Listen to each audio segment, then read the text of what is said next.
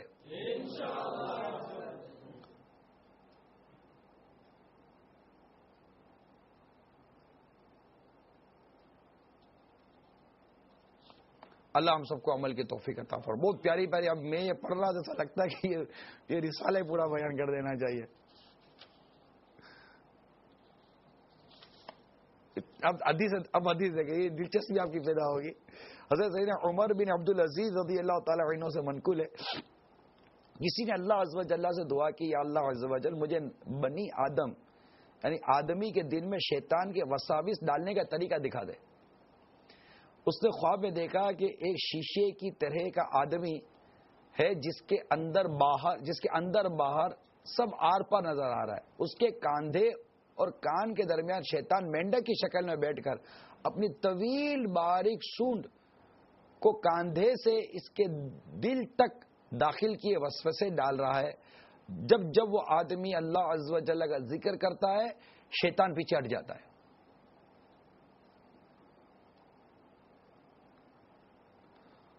تو اب یہ اندازہ پتہ چلا نا کہ اس سے شیطان ذکر کرنے سے پیچھے ہٹتا ہے۔ اللہ تعالی ہمیں کثرت کے ساتھ ذکر کرنے والا بنائے۔ اب یہ صفحے دیکھتا جا رہا ہوں، دل کرتا ہے یہ بھی بیان کر دوں، یہ بھی بیان کر دوں۔ یہ بہت پہلے امیر سنت نے لکھا تھا وسوسے اور ان کا علاج، لیکن اس میں تو نئی ترکیب سے آیا، بہت مواد اس میں امیر سنت نے ڈال دیا۔ اور یہ مطلب یہ وہ رسالہ ہے کہ میری سمجھ تک کہ کسی کو اس کی حاجت نہ ہو، اور ایک کو وسوسے آتے طرح طرح کے۔ تو یہ تو فرد کی گھر کی حاجت ہے، اس کو خود بھی لیں اور دوسروں کو بھی دیں۔ اور انشاءاللہ میں نے شجرے کی بھی آپ کو ترغیب دلائی ہے، اس کو بھی لیں، اللہ نے چاہا تو اس سے بھی خوب برکت ہوگی۔ اللہ تعالی عمل کی توفیق عطا فرمائے، آمین بجاہ النبی الامین صلی اللہ تعالی علیہ وآلہ وسلم۔ لقد